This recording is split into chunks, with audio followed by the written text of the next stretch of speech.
All right, today we're going deep. We're going to take a forensic look inside a really sophisticated form of cognitive hacking. What we're doing is deconstructing something called the resonance funnel.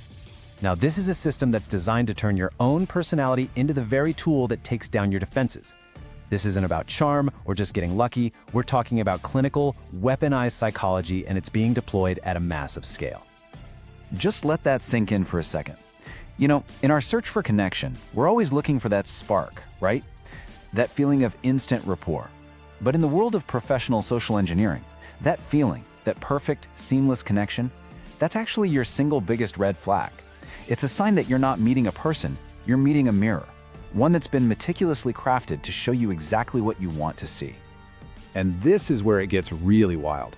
See, most of us think we have a pretty solid internal alarm for danger. You know, that gut feeling that tells us when something's just not right. But what happens when the threat doesn't look or sound like a threat?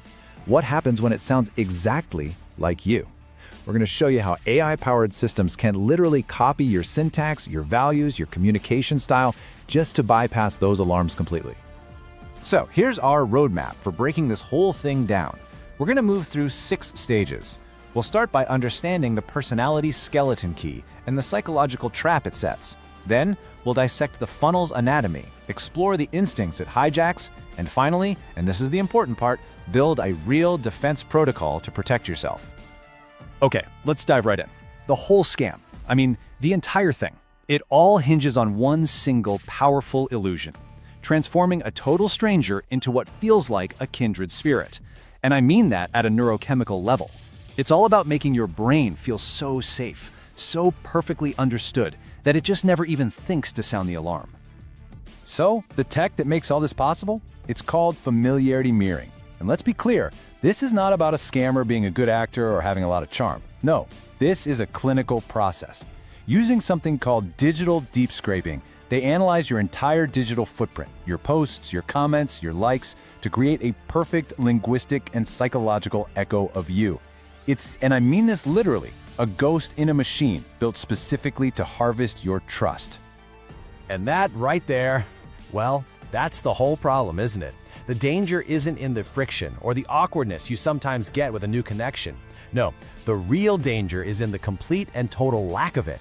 It's a manufactured perfection. When the synchronicity feels absolute, when someone seems to finish your sentences and shares every single niche opinion you have, that's the moment your defenses are at their absolute lowest. Okay, so let's talk about just how devastating this technique really is. We're going to look at how this manufactured similarity creates a state of what's called isomorphism. Basically, a perfect one-to-one map between the scammer's persona and your own. It's a psychological echo chamber where skepticism, well, it just can't survive. Cognitive synchronization, that's the scammer's holy grail. It's this hypnotic kind of rapport where your brain is so flooded with the feel-good chemicals of being understood that you start to actively ignore obvious red flags. Security experts call this a mirror attack, and it works because it makes you feel like doubting the scammer would be the same as doubting a part of yourself. And the cost? Believe me, it is absolutely catastrophic. We are not talking about losing a few $1,000s here. Based on recent FBI data and Stanford research, these attacks often lead to the total liquidation of a person's life savings. They can even trick victims into something called reciprocal siphoning. That's when they convince you to drain the accounts of your own family members under some shared fake crisis. But honestly, the psychological harm is arguably worse. It's a deep, lasting trauma that can shatter a person's ability to trust their own judgment, maybe forever. Look, you have to understand, this goes so far beyond finances. The real goal of a resonance funnel is a total identity hijack. The scammer methodically hollows out your sense of judgment and trust and leaves you with this devastating realization that the twin soul you connected with so deeply was never a person at all. It was just a clinical script. And that brings us to the real heart of our explainer. We're going to deconstruct the scam's methodology, step by step. And I want you to think about it not as a simple con, but as a clinical intelligence operation. You need to get this. This isn't a conversation. It's a resonance funnel. And every single word has a purpose. Okay, let's walk through this protocol. It actually starts long before they ever contact you with step 1, data ingestion and profiling. Using large language models, the people behind this perform what's called psychographic mapping.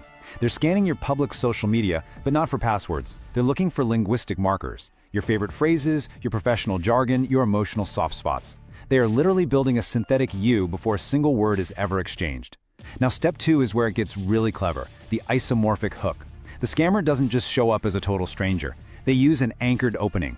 They'll pose as a regional neighbor or a fellow professional. They'll drop a reference to a specific real local landmark or a common frustration in your career field. Why? To create an immediate, unearned layer of trust. It feels authentic because, well, a small part of it actually is. And that flows right into step 3, echoing and pacing. Here, they use Linguistic Style Matching, or LSM. So if you write in long, complex sentences, so do they. If you use certain emojis, they start using them too. This is way more than just mimicry. It triggers a process called neural entrainment, which literally tricks your brain into releasing oxytocin. That's the bonding hormone. It physically suppresses your brain's fear response, making the scammer feel fundamentally, biologically safe. And finally, after they've gotten what they want through a shared goal in step 4, they execute the exit strategy in step 5. They stage a shared catastrophe, claiming that their money was also lost in the big investment collapse or hack. This keeps you in a state of grief bonding. The ultimate psychological trick here is called displaced betrayal. The persona vanishes, leaving you to wonder how someone so much like you could have been so unlucky, never realizing they were never a person at all, just a mirror. So we've seen how it works, but why is it so ridiculously effective? Well, it's because this isn't just a tech exploit. It's a biological one. It targets the deepest, oldest survival mechanisms baked into our brains. What these scammers are doing is hijacking your mirror neuron system. From an evolutionary standpoint, our brains are hardwired to trust people who act like us, speak like us, and seem to think like us. In our tribal past, similarity meant safety. It's a survival instinct. Scammers turn this reflexive subconscious trust mechanism into the main vulnerability for a digital heist. So this isn't a failure of your logic, it's an exploit of your biology. In this slide, it lays it out perfectly. It shows the war happening inside your own head. You've got two competing systems. The in-group reflex is fast, it's emotional, and its default setting is trust. Then there's the analytical brain, which is slow, logical, and skeptical. The scammer's entire goal is to keep the conversation in a state of hyper-synchronization, perfect, frictionless agreement, so that your analytical brain never gets a dissonance warning. It never even switches on. So what are they really banking on? Your ego consistency. They act as a perfect social mirror, reflecting your best self back at you. By the time they ask for something like a bank transfer, your emotional brain has already decided you're on the same team. And at that point, doubting them feels like you're doubting yourself. For most people, that internal conflict is way more painful than the external risk. They weaponize your very own desire to be seen and understood. Okay, we've deconstructed the attack. Now for the most important part, how you fight back. Now that we know how it works, we can build an actionable, empowering defense protocol. This is all about taking back control by using logic as a weapon against an emotional echo. So it all comes down to one question, right? How do you break a perfect mirror? The whole scam is designed to be perfectly smooth, totally frictionless. So the answer is to intentionally introduce friction. You have to test the reflection to see if it's real or if it's just a projection. All right, here's your defense protocol. It's a 3-step system. First is the mirror breaker test. Intentionally mention a fake but plausible interest, or maybe a favorite restaurant in your town that doesn't actually exist. A real person would say, I've never heard of it. A scam script, designed only to agree, will often echo the lie. Oh yeah, I love that place. And just like that, the mirror is shattered. Second, enforce a 24-hour air gap. Just step away from the conversation. That chemical high you're feeling has a half-life. Once the oxytocin recedes, the logical red flags become much, much easier to see. And finally, use the value silo script. State clearly, hey, just so you know, I have a hard rule about never mixing my financial and social lives. A real friend will respect it. A scammer will immediately syntax shift. They'll try to use guilt or urgency or even anger to push past that boundary. And just in case, here are a few more quick audits you can run. Think of them as your final firewall. First, a synchronization audit. If someone agrees with 100% of your niche opinions, it is not a connection. It is a strategy. The motive is predatory. No exceptions. Next, an account origin audit. A real kindred spirit does not have a social media profile that was created 3 weeks ago with 0 tagged photos. That's the signature of an algorithm, not a person. And finally, if you spot this, break the echo loop. Report the profile and the mirroring scripts to the authorities, like the FBI's IC3. You'll be helping create a digital signature that can track the network and protect others. So, let's bring this all together.